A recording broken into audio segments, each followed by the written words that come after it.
नमस्कार, आप देख रहे हैं साधना न्यूज। मैं हूं अभिनय सिंह चौहान। रुक करते हैं मुख्य खबरों की ओर। मध्य प्रदेश के उज्जैन से हैवानियत का मामला सामने आया था। यहां 12 साल की नाबालिग लड़की के साथ रेप कर बदहवास हालत में मदद के लिए दर दर भटकती रही, लोगों से मदद मांगती रही, लेकिन लोग उसकी बात नहीं समझ पाए। बाद में दांडी आश्रम के आचार्य राहुल शर्मा ने बच्ची की मदद की और पुलिस को जानकारी दी। पुलिस के मुताबिक फिलहाल बच्ची इंदौर के अस्पताल में भर्ती है और खतरे से बाहर है। बच्ची की मदद करने वाले दांडी आश्रम के आचार्य राहुल शर्मा से साधना न्यूज ने खास बातचीत की। नमस्कार, आप देख रहे हैं साधना न्यूज मध्य प्रदेश और मैं हूं आपके साथ मेघा जैन। आज जहां मैं खड़ी हूं वो उज्जैन है। उज्जैन में बीते कुछ समय पहले एक ऐसा जघन्य अपराध हुआ है जो पूरे देश में शर्मसार करता है, जो पूरे समाज को शर्मसार करता है। आपने हाल ही में देखा कि 12 वर्ष की बच्ची के साथ जिस तरीके से ऑटो चालक ने दुष्कर्म किया वो किसी से छिपा हुआ नहीं है। इस तरीके के जघन्य अपराध को देखते हुए सरकारों ने भी, पुलिस प्रशासन ने भी कड़े एक्शन लिए हैं। उस व्यक्ति को भी गिरफ्तार कर लिया गया। पर आज जहां मैं मौजूद हूँ वो दांडी आश्रम, आप मेरे पीछे देख सकते हैं। इस दांडी आश्रम में वो बच्ची कई किलोमीटर का सफर करते हुए यहाँ पर आई थी। लगातार वो बच्ची ये गुहार लगा रही थी लोगों से कि उसको कैसे भी तरीके से बचा लिया जाए, उसकी जान बचा ली जाए। हालांकि अभी भी बच्ची की जान सुरक्षित है, लेकिन अगर मामले की बात की जाए तो मैं विस्तार से इस मामले को बताना चाहती हूँ। इस मामले में सबसे पहले लड़की का सतना जिले की वो रहने वाली थी। उसकी गुमशुदगी की रिपोर्ट भी उसके पिताजी ने दर्ज करवाई थी। लड़की जब सुबह 5:40 पे लड़की जब यहाँ आती है, 4.5 घंटे का लंबा सफर वो इस तरीके से तय करती है। वो दरिंदे जिन्होंने उस 15 साल की लड़की के साथ जघन्य अपराध किया, उस 15 साल की मासूम बच्ची के साथ वो रेप करते हैं। इतना भयावह रेप उस बच्ची के साथ किया जाता है कि सूत्रों की जानकारी के अनुसार उस लड़की की बच्चादानी तक फट चुकी है। आप समझ सकते हैं, इस बात का अंदाजा लगाया जा सकता है कि कितना जघन्य अपराध मध्य प्रदेश के उज्जैन में हुआ है। मैं आपको आगे की और विस्तृत जानकारी बताऊं, इससे पहले मैं आपको बता दूं कि बच्ची को हाल ही में इंदौर में रेफर कर दिया गया था। वहां पर उसका इलाज चल रहा है।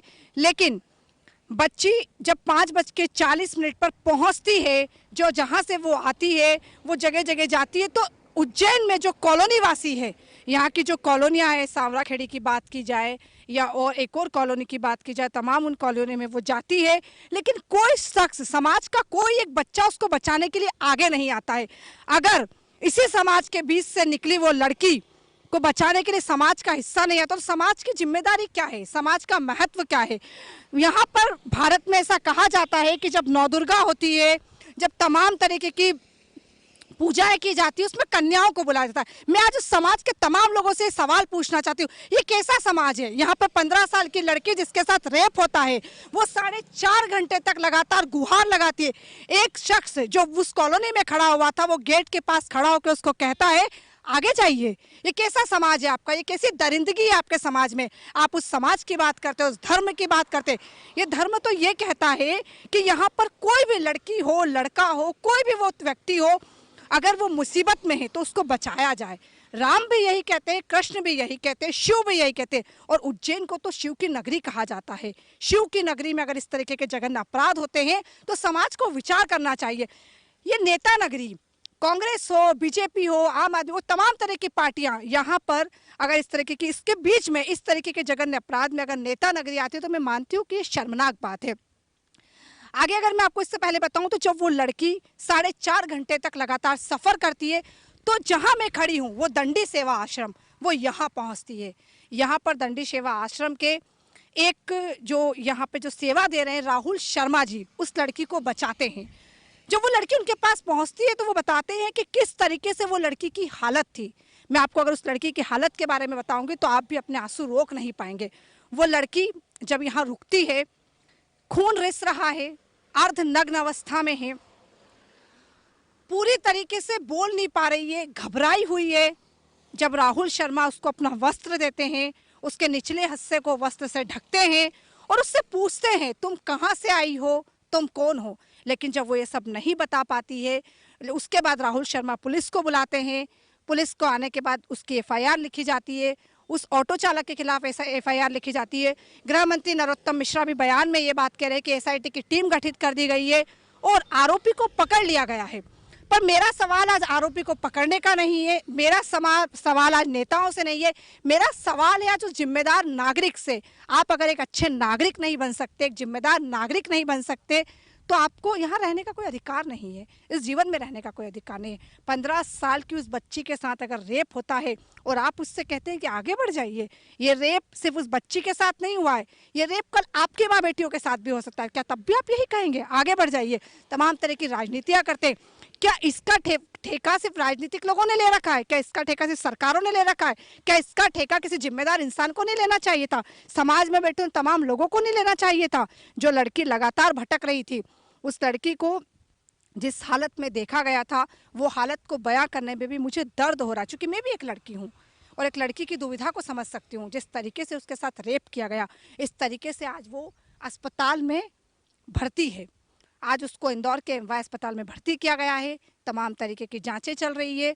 उसके बाद अभी वो सुरक्षित है, लेकिन अभी बताने के लिए वो असहाय है, वो कुछ बोल नहीं पा रही है।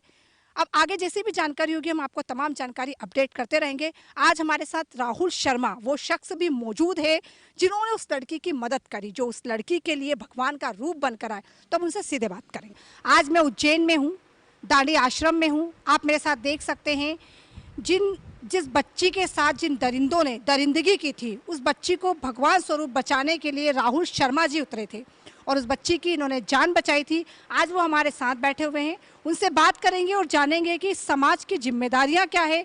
अगर इस तरीके की शर्मनाक हरकतें होती हैं तो समाज को क्या एक्शन लेना चाहिए, तो तमाम जानकारी की इनसे साझा करेंगे हम। राहुल जी, आपका पहले तो बहुत बहुत स्वागत है साथ में।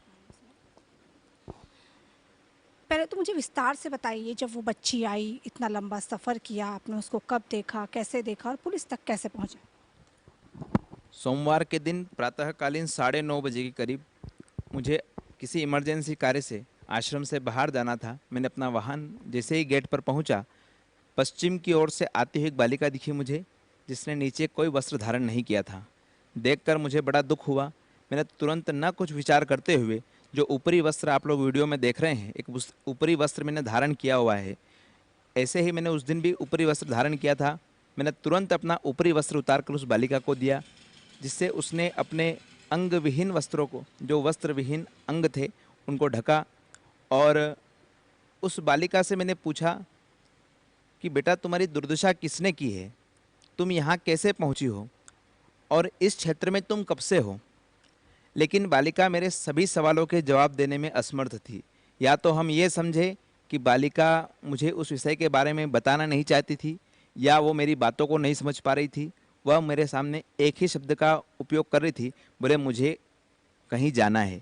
एक पुरिया शब्द के नाम का उच्चारण कर रही थी। हो सकता है कि उसके गांव का नाम हो या उस शब्द से उसका कुछ जुड़ा हुआ हो। यह इस प्रकार उस बालिका से मैंने कई बार जानने की चेष्टा करी।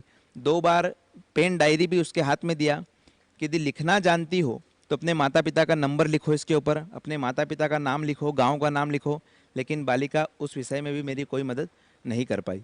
2 बार अपने मोबाइल का कीपैड निकाल कर उसके सामने रखा कि यदि मोबाइल नंबर जानती हो तो अपने पिता से आप बात कर सकती हो। लेकिन बालिका बहुत भयभीत थी।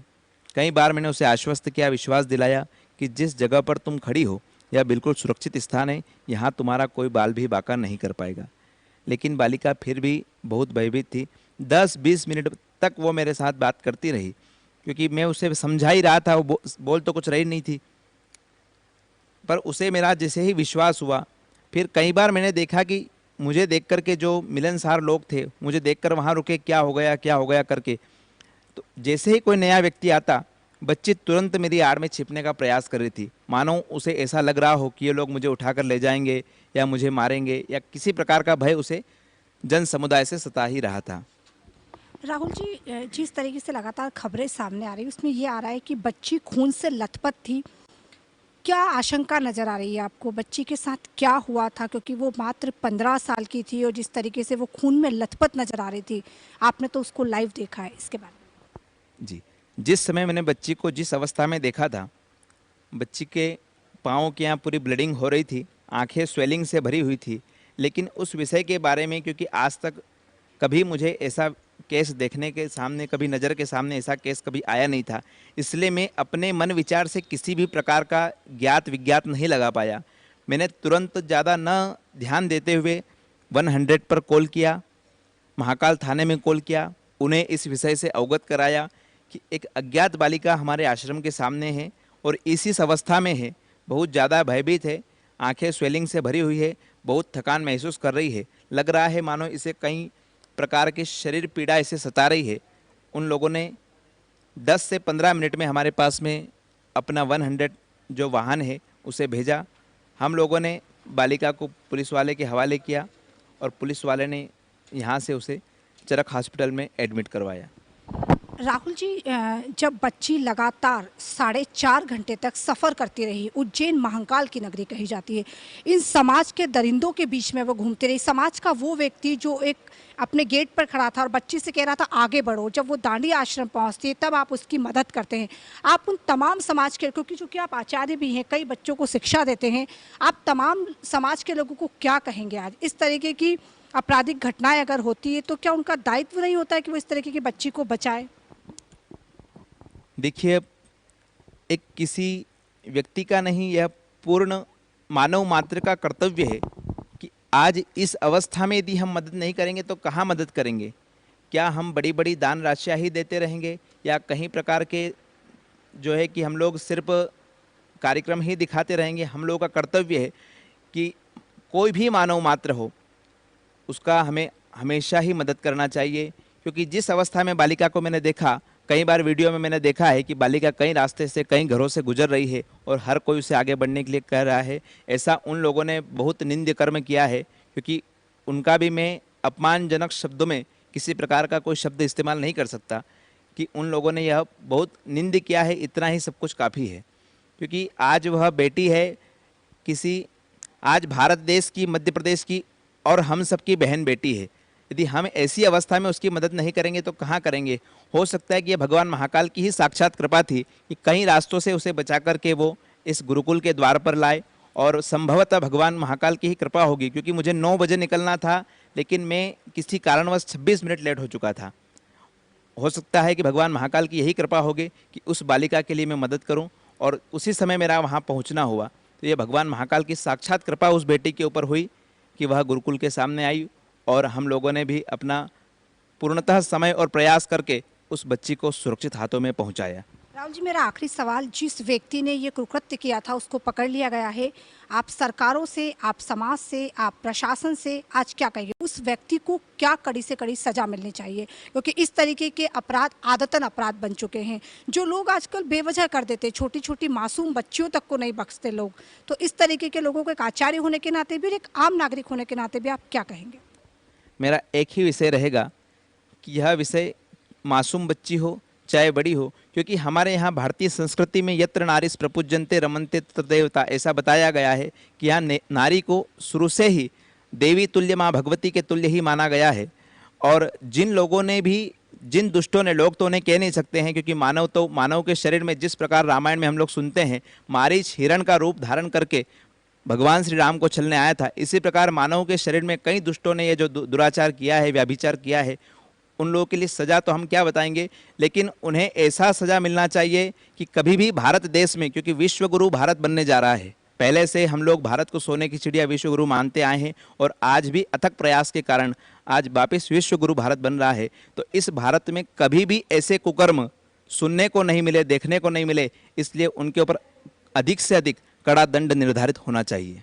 बहुत बहुत धन्यवाद। तो आप सुन रहे थे राहुल जी को, जिन्होंने उस बच्ची की जान बचाई है। वो बच्ची को बचा रहे थे, वो बच्ची कई घंटों का सफ़र कर रही थी, उसके बाद वो दांडी आश्रम पहुंची थी, और इस तरीके के अपराधों को बचाने के लिए राहुल जी उस समय वहां पहुंचे। और चूंकि राहुल जी बड़ा स्टेटमेंट दे रहे हैं, कह रहे हैं कि वो लेट हो गए थे, 26 मिनट लेट हो गए थे, शायद ये महाकाल का एक संकेत था कि वो बच्ची की जान राहुल जी के हाथों से बचनी थी।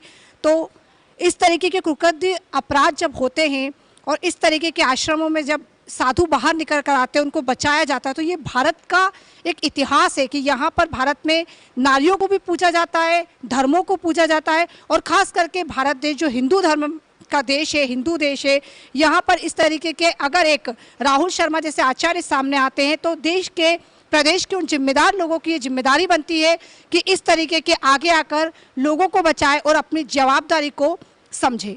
आप देखते रहिए साधना न्यूज़ मध्य प्रदेश।